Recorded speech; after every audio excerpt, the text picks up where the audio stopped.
Did you know a simple cup of tea could be the secret to a healthier, more vibrant garden? Forget expensive sprays and synthetic fertilizers. The magic might already be in your kitchen. Just brew one strong cup of plain tea, no milk or sugar. Let it cool,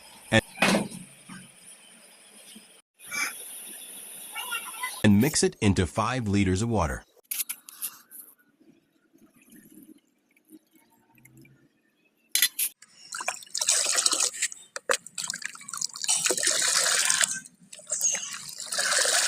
Pour it directly at the base of your plants, not on the leaves. Why? Because roots are where real growth begins.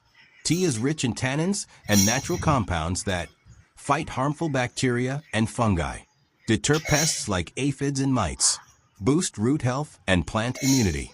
Within days, you'll notice richer leaves, faster growth, and stronger, more productive plants. And yes, even bigger harvests. The best part? It's natural, safe, and totally free of chemicals. Use it every 10 to 15 days on veggies, herbs, or flowers. So next time your plants look tired, skip the store-bought fix and try tea instead. 1 cup is all it takes. Like, share, and subscribe for more easy gardening hacks. Happy growing!